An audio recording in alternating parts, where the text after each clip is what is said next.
Hi, welcome back. Last time on the lunchroom, if you remember, we talked about the Liebherr crane that was running fine, and then they started it up and it ran at about 1500 RPM and then went down to a bare idle.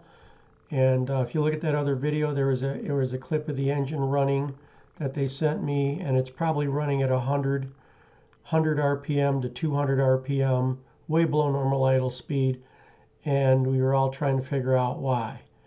And so let's take a look and see what it was. So when they called, we told them, take the belt off the alternator so the alternator is not turning. And they did, and they started the engine and it ran just fine. So you can see the green rectangle drawn around the rectifier bridge. The problem was a failed diode, and it was leaking AC into the DC wiring. So here's a close-up. The red arrow is pointing to a rectifier diode, and then up on the left you see the rectifier bridge, and those diodes are usually pressed into the bridge because the bridge is actually a heat sink because they get hot. And then you solder the shafts to the appropriate connections, and you've got two rectifier bridges, and those rectifiers are either NPN or PNP. So that just all that tells you is when it clips the AC signal that the alternator makes when it's making current and voltage, it clips that and makes it into a DC because you need DC to charge your battery. A visual from the old days, if you remember on televisions where you'd have a rolling black bar that would keep going up the TV.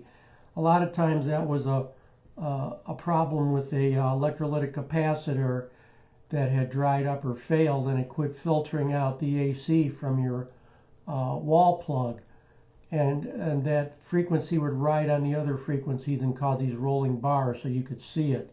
And the ECM saw that AC signal from the alternator riding on the DC, and it caused it to log faults and shut the engine down.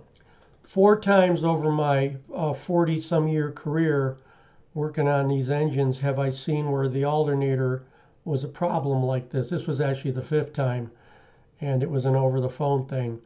But I've seen them where it'll make the engine bark. In other words, it's running. And on the 871s, I saw a turbo that it would cause the VGT to completely cycle, and we called it barking. You could see the intake boots just jump. And I've seen on other machines where they'd sit and run between 12 and 1500 RPM back and forth, just like you were snapping a switch back and forth. It made the machine jump because the engine was fiercely throttling up and down. So when you start getting AC leaking into your DC, it can cause all kinds of problems.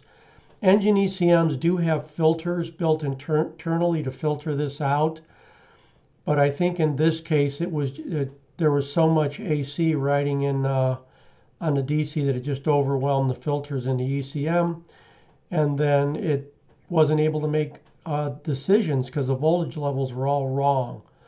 So the smart thing and the safe thing was the software shut the engine down until the problem was fixed.